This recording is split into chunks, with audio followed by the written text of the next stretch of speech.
আসসালামু আলাইকুম এভরিওয়ান, কেমন আছেন সবাই? আশা করি সবাই ভালো আছেন। আলহামদুলিল্লাহ আমিও খুব ভালো আছি। আজ আবার আপনাদের মাঝে একটা ব্লগ ভিডিও নিয়ে চলে আসলাম। তো আজ আমি ইলিশ মাছ রান্না করব। তো ইলিশ মাছ আমি ফ্রিজ থেকে বের করে ভিজিয়ে নিলাম। দেখেন, ইলিশ মাছ আর কাটাকাটি ঝামেলা করতে হবে না। আব্বু বাজার থেকে এটা নিয়ে আসছে মাছ, তার জন্য আর ঝামেলা করতে হবে না। তো এই যে আমি ভিজিয়ে নিলাম মাছটা, এখন ভিজতে থাকুক এগুলা। তো আমি রান্নার জন্য তরকারি কুটে নিচ্ছি। এই যে কলা দিয়ে আর আলু দিয়ে রান্না করব। তো আমি কলা আর আলু এই যে কেটে ধুয়ে নিচ্ছি। তো তারপরে হচ্ছে এখন আমি এটা ভাপের জন্য বসিয়ে দিব। কলাগুলো কষ থাকে, এই জন্য ভাপ দিয়ে রান্না করলে ভালো হয়। তো এই যে আমি ভাপ দেওয়ার জন্য চুলায় বসিয়ে দিচ্ছি। এখন আমি ঢেকে দেব কিছুক্ষণের জন্য। তো এই যে আমি এখন ওই ঢেকে রাখার পরে যে মাছটা ছুটে গেছে, তো আমি মাছটা ধুয়ে নিয়েছি ভালো করে। দেখেন, তারপরে যে আমার ওইটা বলক চলে আসছে, যে আমি প্রায় 15-20 মিনিট পর ফিরে আসছি। তো যে বলক চলে আসছে, এখন আমি একটু নাড়াচাড়া দিয়ে পরে আমি চুলাটা বন্ধ করে দিব। তারপরে যে আমি তরকারিটা রান্নার জন্য পেঁয়াজ নিয়ে নিলাম। পেঁয়াজ গুলা নিয়ে এখন আমি অনবরত নাড়তে থাকবো।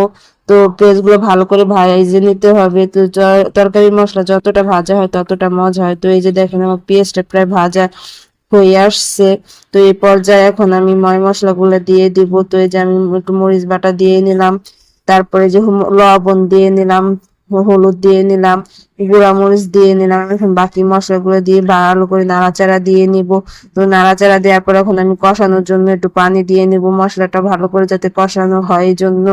তো এই যে আমি পানিটা দিয়ে একটু ভালো করে নাড়াচাড়া দিয়ে নিচ্ছি। এখন আমি এই তো দেখেন আমার মশলাটাও কষানো হয়ে গেছে। তো তেল থেকে মশলা আলাদা হয়ে গেছে। এরপর যে আমি মাছগুলা দিয়ে নিব।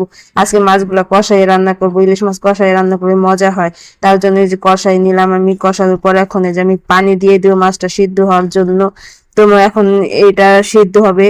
তো আমি যে একটু নাড়াচাড়া দিয়ে নিলাম, এখন ঢেকে রেখে দেবো সিদ্ধ হওয়ার জন্য। তো এই যে কিছুক্ষণ পর ফিরে আসলাম, দেখেন বলক চলে আসছে মাছগুলা। এখনো সিদ্ধ হয়নি, বাট হয়ে যাবে। তো এই যে আমার মাছগুলা সিদ্ধ হয়ে গেছে, তারপর আমি মাছগুলা উঠিয়ে নিচ্ছি। তো এখন এই যে তরকারিগুলো দিয়ে দিলাম ওই কষানো মশলার মধ্যেই। তো এখন ভালো করে এগুলো কষিয়ে নিব। তো এই যে আমার কষানো প্রায় হয়ে গেছে, এখন ঝোলের পানি দিয়ে নিলাম। ঝোলের পানি দিয়ে এখন আমি এটা ভালো করে নাড়াচাড়া দিয়ে করে আমি রেখে দেবো তরকারিটা হওয়ার জন্য। তো এই যে ঢেকে রেখে দিলাম কতক্ষণ, প্রায় 5-10 মিনিট রেখে দেবো এইভাবে। তারপরে যে দেখেন আমার তরকারিটা বলক চলে আসছে। আমার প্রায় তরকারি হয়ে গেছে, এখন আমি মাছগুলা দিয়ে নিব।